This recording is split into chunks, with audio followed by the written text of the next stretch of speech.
Good morning. You're listening to FloorDaily.net, and I'm Kemp Harr. I'm in San Antonio, Texas at the Starnet Fall Meeting, and I'm with Chuck Bode, the chairman of the board. Chuck, how you doing? Good.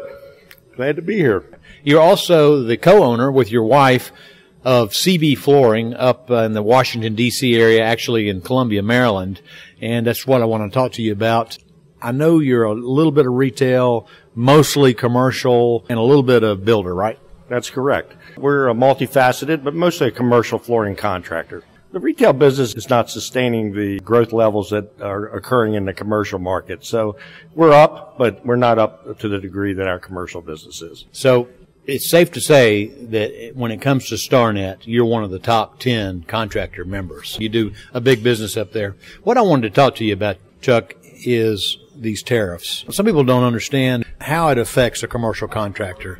Tell us what your thoughts are on these tariffs. One of the issues out there is that it's creating a fair amount of uncertainty, which, business people like myself don't particularly care for all that uncertainty as far as how to price jobs. But on any given moment, a commercial contractor has a fairly substantial backlog. That would be work that has been sold for a fixed price and is under contract that hasn't been started yet.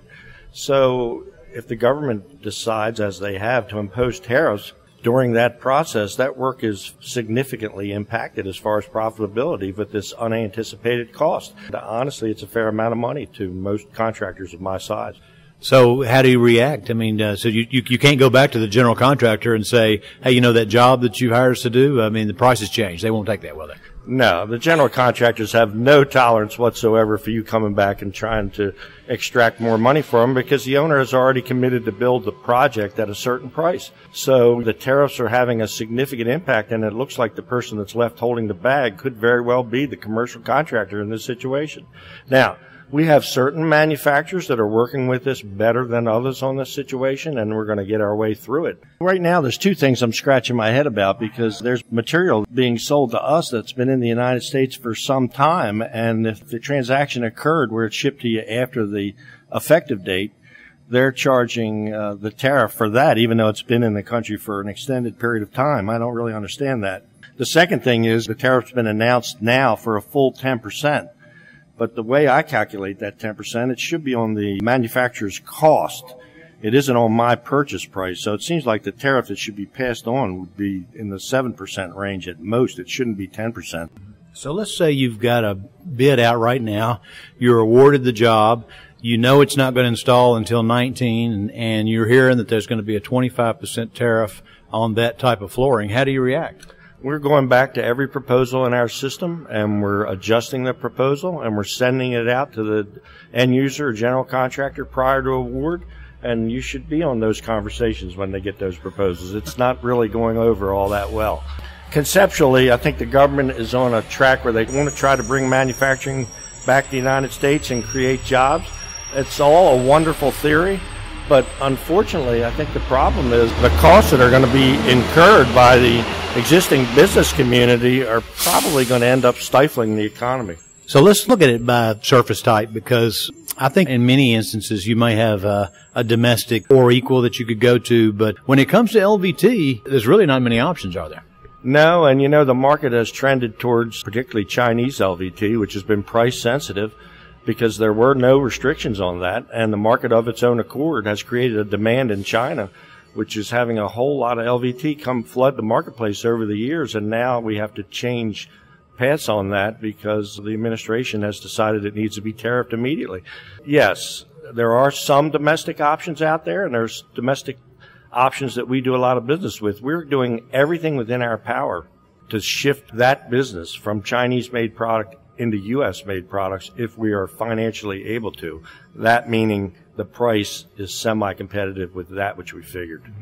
Do you think this might shift the volume of various surface types? Do you think we might see more of another type of product being installed? Because when you start looking at these different price points, it makes these Chinese-made goods less competitive? The growth of LVT has been phenomenal. It's taken a large market share from soft surface. The price increase in LVT coming into the market is definitely going to impact the market from a pricing standpoint. Is it going to stop the trend? I don't think so, but I think it's going to slow it down quite a bit. Now, you're loading up right now, aren't you? And anticipating that there's a 25% tariff coming in January, and there's also that Chinese New Year's coming after that. So you're building inventory. And we were talking earlier, don't you feel like as we start looking at the performance of some of these companies that are on the supply side, their numbers are going to be super inflated in the next 3 months as people go ahead and pre-buy, don't you think? Well, there are several manufacturers out there that are going to have outstanding fourth quarters as a result of the administration's tariff policies. There's no question about that. And the answer is yes. We're trying to get as much material over to the United States prior to 12/31. This is concerning because if the administration changed their mind at the last minute and does not implement that final 15%, we're going to have a bunch of material coming over here that needs to be warehoused that we would not have otherwise brought here. So I'm sure there's many people like me that are in the same boat. It can't possibly be helpful to the existing economy. All right, one last question, Chuck. I know you've had a board meeting here and you've been with several of the members. If you just had to make a call, how do you think the StarNet members are doing? We're going to have a really strong finish, it appears. It's always busy over the summer, of course, and now we're moving into the final quarter of the year.